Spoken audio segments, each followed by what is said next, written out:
Bismillah ar-Rahman ar-Rahim.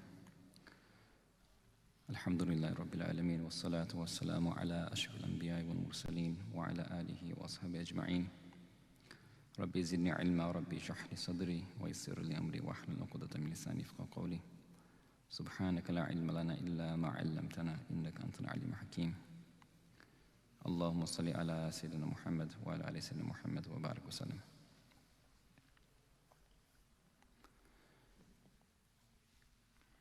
So alhamdulillah, last time we were discussing the muqaddimah of Sheikh Imam al-Haddad's book, Lives of Man, and he gave a brief overview that after looking at the Quran and Hadith and the different states that humans go through, he found that you can divide it into five umr, 5 lives. And it's important for each of us to understand each life, because that will allow us to maximize the time in the life that we have here. So in this, the first chapter, he talks about the life before life, yani the life before this dunya, hayat al-dunya. And we know from the stories of the prophets, alayhi salatu wasalam, and the stories of Hazrat Adam alayhi salam in particular, how Allah Ta'ala created Adam alayhi salam from clay, and He breathed in him His spirit. And we know Shaitan and his animosity towards Adam alayhi salam, and subsequently the children of Adam alayhi salam.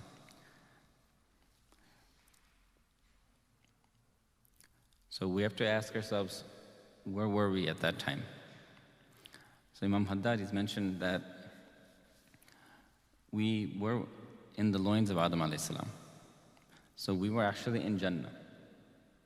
After Adam alayhi salam was created, Allah Ta'ala placed all of the seed of all the people that will come into loins of Adam alayhi salam, and we were in Jannah for some time.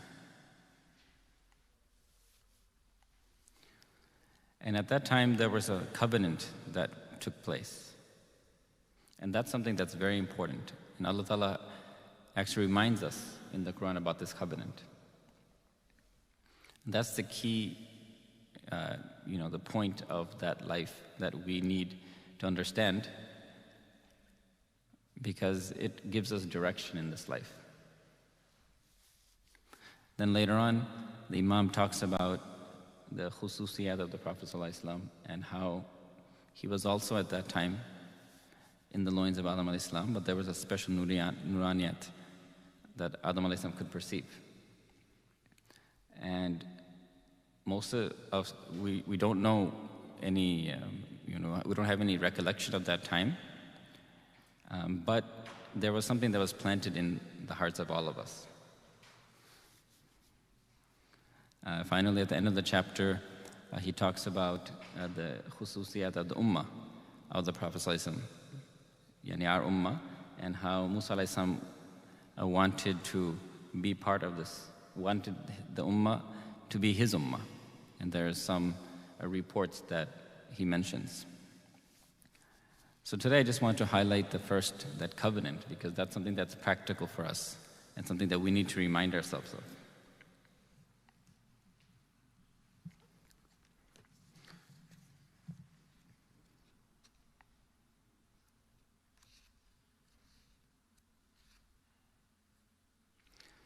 So he begins that the first life begins Allah's creation of Adam alayhi salam and the entrusting of his progeny to his blessed loins, both the people of the right and those of the left,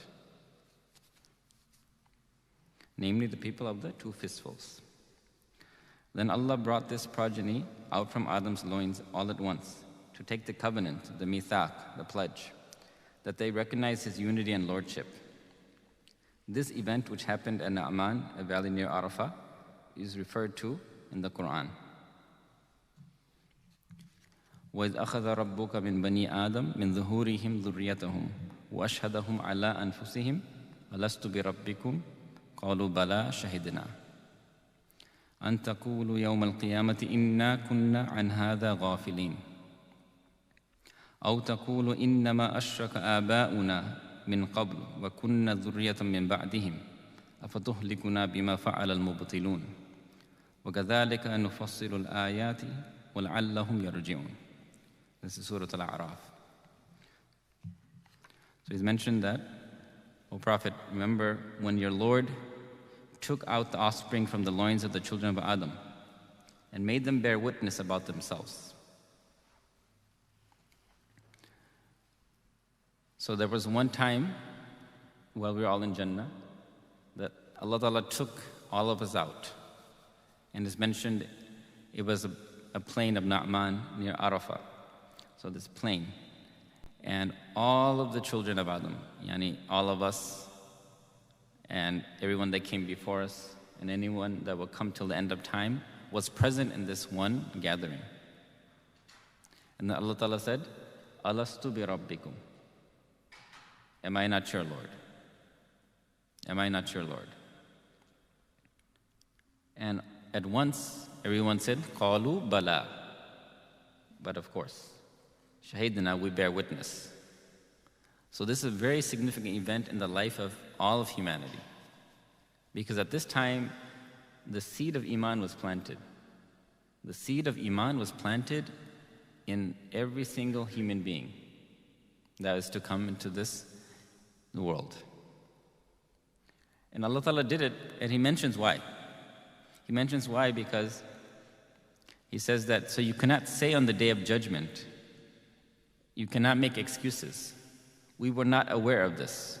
We will not be able to say we were not aware of this covenant. We were not aware that Allah Ta'ala is our Rabb, number one. Or this argument that we are the descendants of those who came and they disbelieved. So they're the ones that disbelieved and we were their children. So how can we be punished? Will you destroy us for what was perpetrated by those who invented falsehood? Those are the ones that started shirk and that we were their children, so we just followed suit? So these two arguments we will not be able to have on the Day of Judgment because of this mithaq, because of this pledge that we made. So what happened here is that when we said Bala and we acknowledged Allah Ta'ala as our Lord, at that time this seed was planted. And it's still present in each and every one of us. And this seed is the realization, it leads to realization that Allah Ta'ala is one. That Allah Ta'ala is one. And later on, Allah Ta'ala, He took another pledge. He took another pledge from the prophets during that time. And that's also mentioned in the Quran, in Surah Ahzab. وَإِذْ أَخَذْنَا مِنَ النَّبِيِّينَ مِيثَاقَهُمْ وَمِنْكَ وَمِنْ نُوحٍ وَإِبْرَاهِيمَ وَمُوسَى وَعِيسَى بْنِ مَرْيَمَ وَأَخَذْنَا مِنْهُمْ مِيثَاقًا غَلِيظًا لِيَسْأَلَ الصَّادِقِينَ عَنْ صِدْقِهِمْ. In Surah Ahzab. And remember when we took the pledge from the Anbiya, from all the prophets, from you, yani O Muhammad sallallahu alaihi wasallam, Nuh alayhi salam, Ibrahim alayhi salam, Musa alayhi salam, and Isa ibn Maryam. We took a solemn pledge from them all. Why? So that we may ask the truthful ones about their truthfulness. So this pledge was taken from all the Anbiya, and in particular, these 5 prophets, who are known as the Ulul Azm. They were the ones that had a greater responsibility to remind their nations about this pledge. So everyone took the pledge, and we acknowledge Allah Ta'ala as our Lord, but the prophets took a special pledge in addition to that, where they took on the responsibility of reminding their nations and reminding the people. Because Allah Ta'ala, He sent down the prophets and He sent down divine books just to remind everyone about this pledge. And it was their job, their task, because of this pledge, to fulfill this role of reminding the people and calling people towards Allah. So that's why we see that the prophets, day in and day out, they would call people to Allah.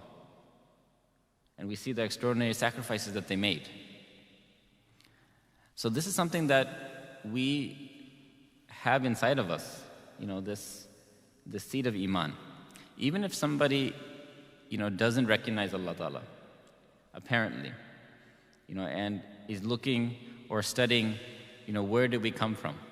Looking into the loins of the monkeys, or finding out if, we came from dust, right? Even though they may look into that, but deep down, if you push them, if you press them, they can't deny the oneness of Allah Ta'ala, because it was already built in from the beginning, before it even came down to this earth. And it can be stimulated. It's a preserved seed of Iman that we need to build. And the prophets and the books that were sent down, they remind us, they stimulate that, they make it grow. So whenever we read the Quran, or we get this reminder, it starts to grow this seed. But many people, they may never germinate it. They may never grow it, but it's still there, even if they don't believe. It's been mentioned even of those people that, deny God. But when it comes to like a life-threatening event, or something where they feel that they were going to perish, automatically they start calling out to that being to protect them. It's an automatic impulse that they have, because Allah Ta'ala has put it inside. If anybody goes and to sees nature, they can't help but feel the awe of Allah Ta'ala. So it's there, but it's up to us whether we do anything with it. And why is the kuffar? Because they deny. When you deny the blessings, or you deny this fact, then you become a disbeliever, or become someone that denies, someone that covers up. So this is something that if we understand, then we realize everybody has that. Sometimes we think that, that these people, they don't know. They don't know the deen, perhaps. They don't know the sharia. But Allah Ta'ala has taken upon Himself to prove that He exists. And that's something that you can't, it's not an intellectual endeavor. It's something inside the heart that we can't deny. Even if you try to tell yourself that you deny it, and you don't believe it. But inside you can't make yourself believe. You can make excuses. You can make excuses, but you have the insight inside, the basira Allah Ta'ala has given from that time. So this covenant was taken from all of us, and then this covenant was taken from the prophets as well. And in particular, so that's why we had a silsila of prophets coming. So the prophets would be coming to remind us of this covenant that we took before even entering this life. But we know Rasulullah Sallallahu Alaihi Wasallam was the last and final messenger sent to humanity. That's why we find at the farewell Hajj, when all of the greatest number of Sahaba were gathered, and Rasulullah Sallallahu Alaihi Wasallam addressed, with a comprehensive speech. And in part of that speech, he mentioned, Ala hal ballagtu, have I not conveyed? Have I not conveyed the message that was put upon me to call people towards Allah Ta'ala? And the Sahaba, they said, yes, you have conveyed. You have conveyed. Then Rasulullah Sallallahu Alaihi Wasallam said,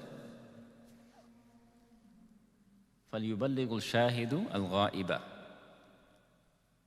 And from that time, then it became the responsibility of the ummah now to remind and to take people and to show them that Allah Ta'ala is the deen of Allah Ta'ala, and to take the responsibility that the prophets had.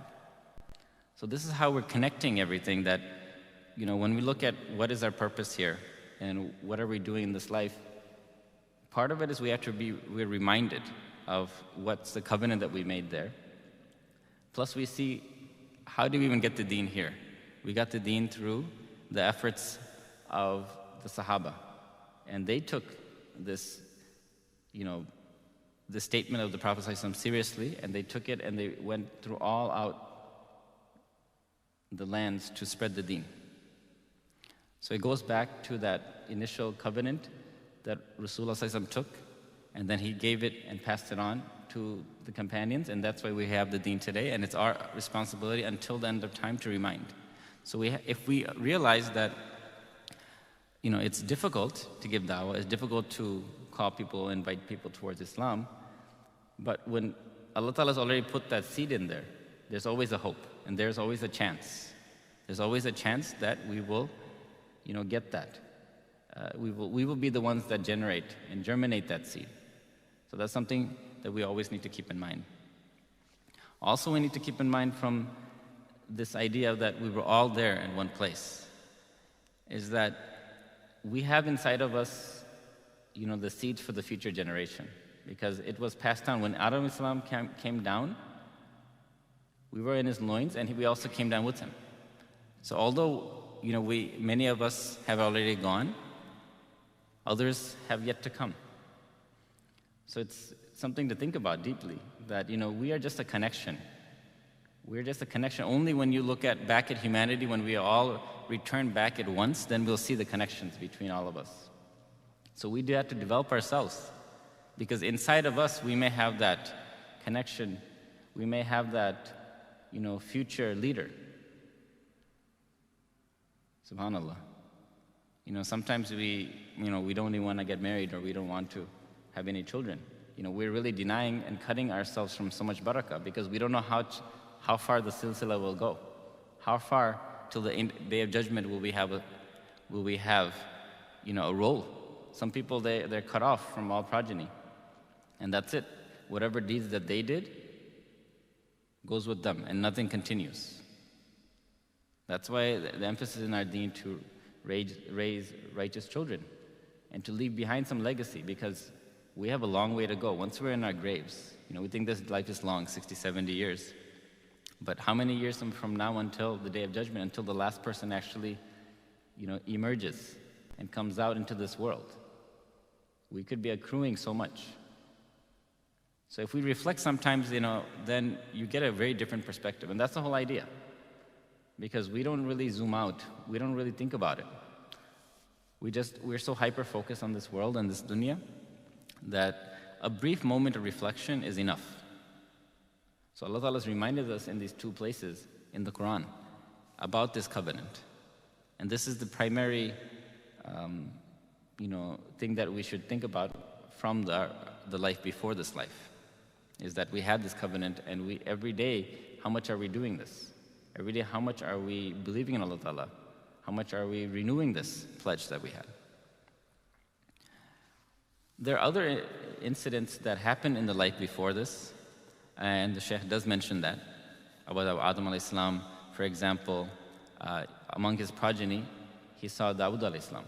He was very impressed by Dawud alayhi salam, such to an extent that he offered some of his life because of the beauty of Dawud alayhi salam.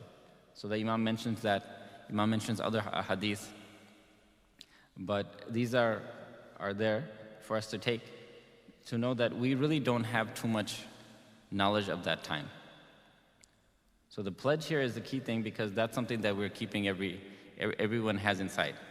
The other aspects, we can know and we can understand. Those are, something that doesn't affect us directly. There's one hadith though that I did find outside of the book, that it's found in Bukhari, it's found in Riyadh al-Salihin, about that time in Alam al-Arwah. So this is known as Alam al-Arwah. So there's another hadith that's very interesting about, al-Arwah junudun mujannada, that the souls are like groups of armies. And they kind of gather together, so the good gather with the good, and the evil gather with the evil. Like-minded people gather together. So even in Jannah, that time when we were there were some affiliations and affinity that we had with each other. We had with each other at that time. We were grouped together. And in this world, we come at different times. But if we find a person that we were grouped together with in that time, then we develop a special bond with them. we develop a special bond with them. And you may see that. You may see that even if you meet somebody briefly, and then you talk a little bit and you connect with that person. All of a sudden you feel like this is your long-lost brother or your long-lost friend. Like, where did this person come? We're so connected. We're so, we see eye to eye and everything. So part of that is that before this life, there was some time where we were connected together. And now, after getting this new body and getting to this world, we found each other again. So that's one thing that we do find in the hadith, something to think about. But the hadith also mentions that there were also people that weren't connected, and that was why they didn't have this affinity for each other. So that's why you may find people that you don't like. And they were mentioning, the commentary is mentioning about the people of evil, and that they would get together. So the people of khair, they weren't getting together, or the people that have these qualities. So now when you see those type of people, no matter even if you live a lifetime with them, you're not going to get this affinity towards them. So that's something that is actually a remnant of the previous world. So it's mentioned that if you have a dislike, though, for someone that is pious, then you need to investigate that. Because, inshallah, we are trying to be righteous, so there should be a natural affinity, because there was this affinity in Jannah. There was affinity before this world, so we need to find the underlying cause of that. Otherwise, we should have a natural love for the pious. We should have a natural love for those people that are, doing efforts of the deen. So these are some snapshots that we can take from the life of the world, this pre-life, you can say. And what we get out of it is, one, that we made this covenant. One, we have to, do something to grow the seed of iman that's inside of our heart. And it's there, it can grow at any time. It's a preserved seed. It's not that, I haven't done anything my whole life and now I can't change. That's why we see that people, even at the end of their life, they're given the tawfiq to accept iman, and then they, grow that seed. So that seed can be grown at any time. So that means that whenever we give dawah to our friends or family members, we have to realize that, everybody, they don't have the same time of growth. They have it there, they have the potential, but, maybe it wasn't the time for them at that time. That's why they haven't been, religious up to now. But I may be able to give something that unlocks that.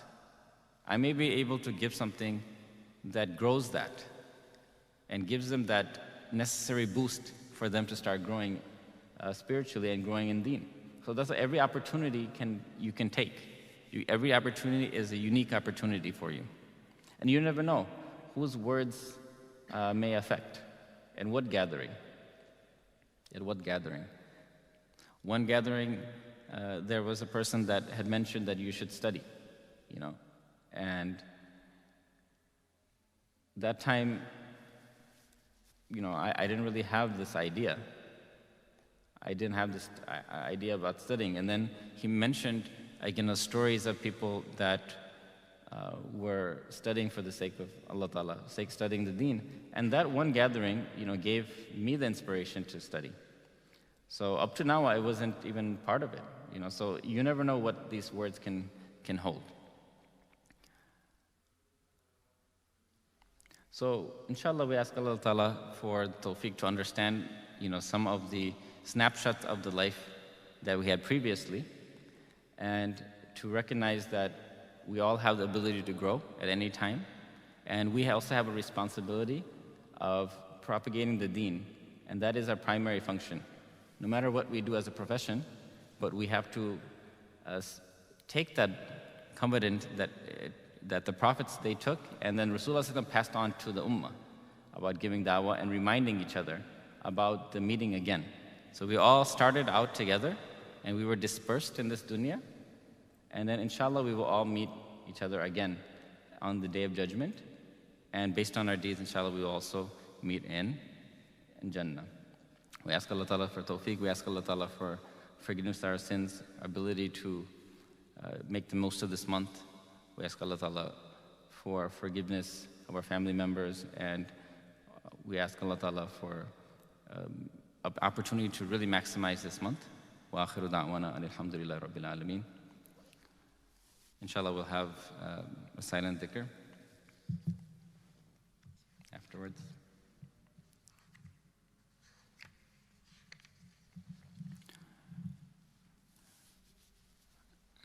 So alhamdulillah, there's one of the things that we can do for the growth is dhikr. And we know that. We've heard that many times. And there's many ways to do it. Some of the gatherings that I've been throughout my life have been, highlighting certain ayat or certain adhkar. And each one of them has a tremendous effect. Each one of them is so comprehensive. And sometimes the mashayikh and the ulama, they've gathered, these different azkar, and they recommend you to recite them.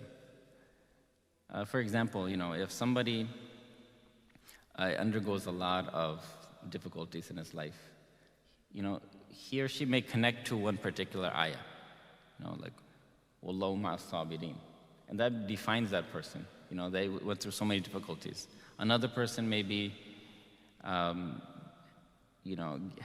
a lot of virtues, a lot of fadl of Allah upon that person. So many, maybe an easier life or just a certain virtues on them. So then they may remember that, Wallahu dhu fadli ala mu'mineen. So you see that the ulama and the mashayikh, they used to have a certain azkar that they liked because they would connect all the time. And later on, the mashayikh, they would start to collect these. And they would encourage, people to recite these and to start pondering upon the meaning. And there's a benefit for each and every one of them. So inshallah, we will try to get some of that benefit and we will recite. So I will give you some adhkar. And in between, it will be interspersed with salawat. So when I say salawat, Allahumma salli ala Sayyidina Muhammad wa ala ali Sayyidina Muhammad barik wa sallim. So this is done silently. It's something that you internalize.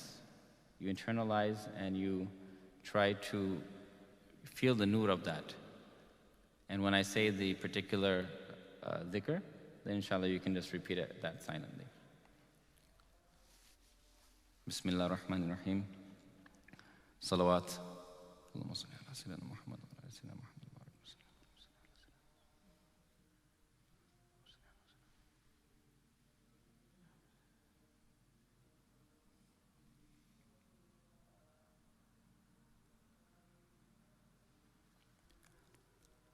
Hasbunallah wa ni'mal wakeel.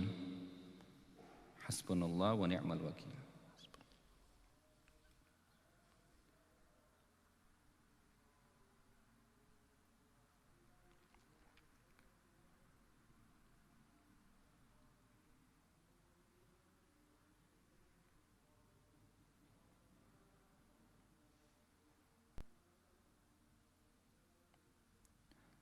Salawat.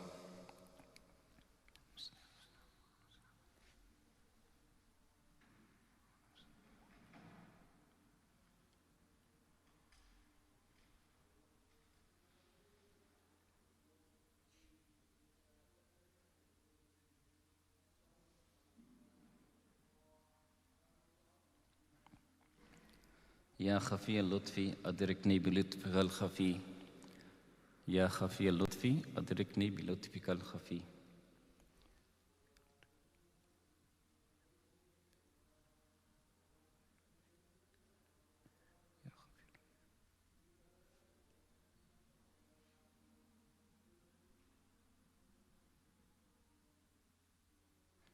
Salawat.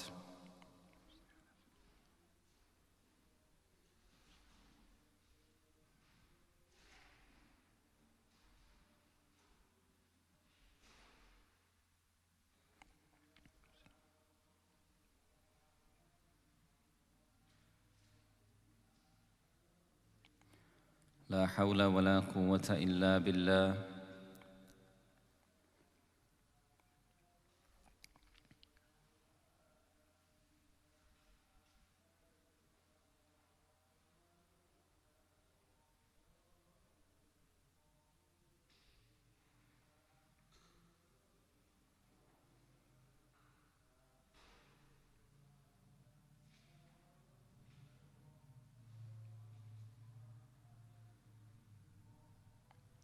Salawat.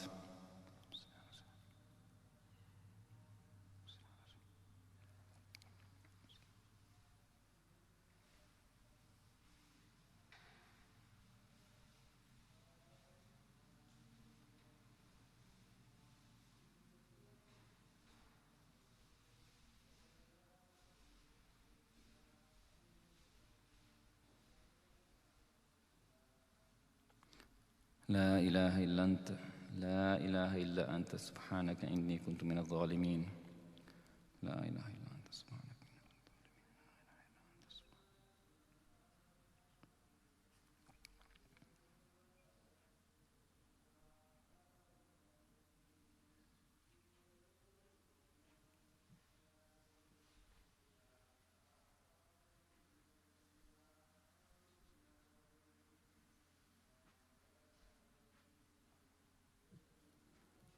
صلوات.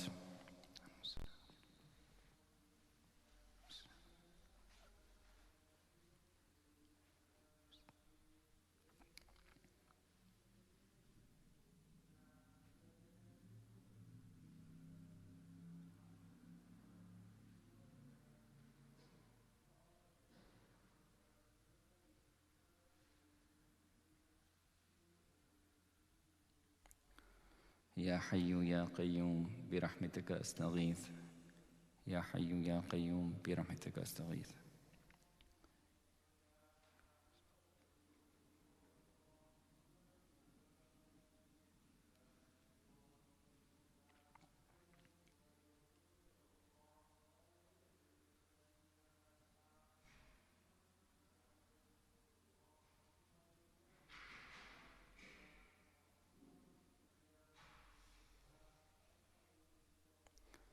صلوات.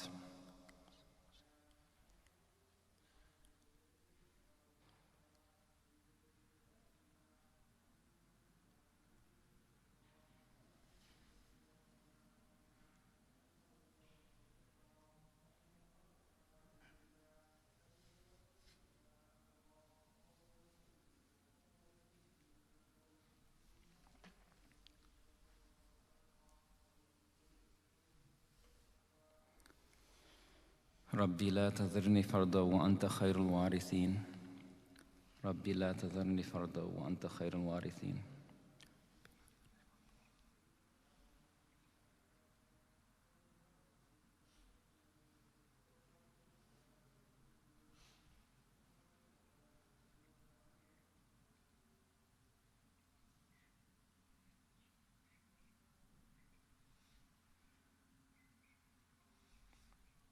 صلوات.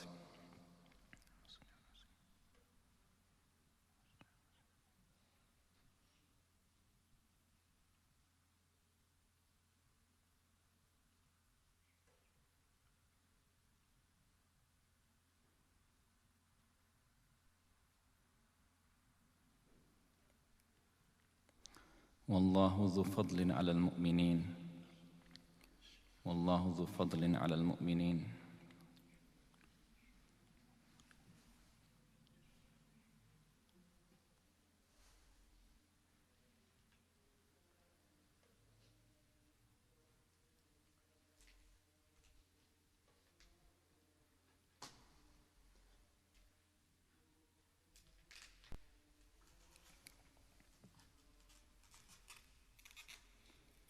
صلوات.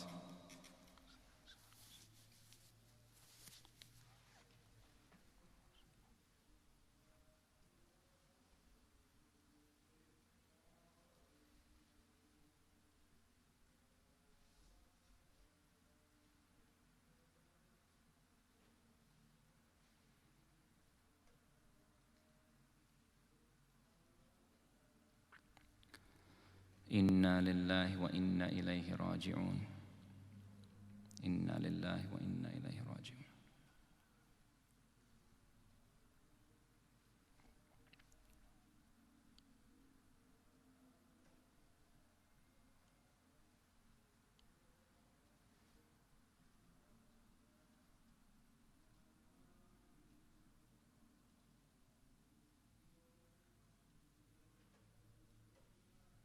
صلوات.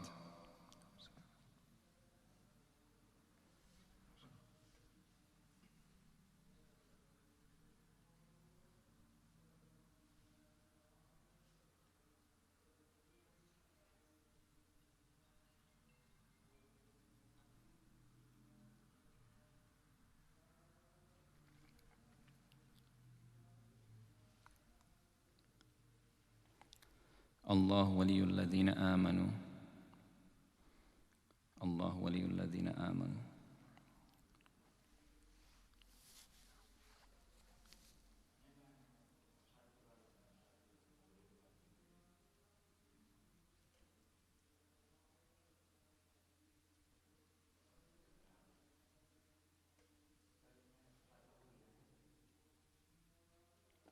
صلوات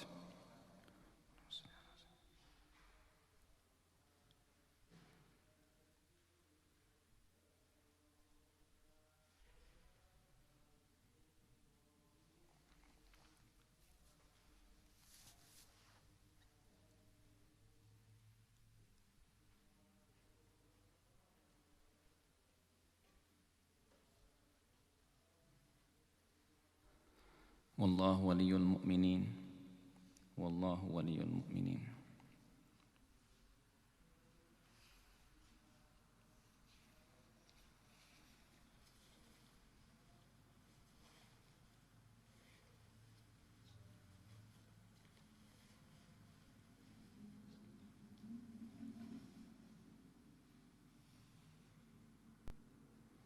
صلوات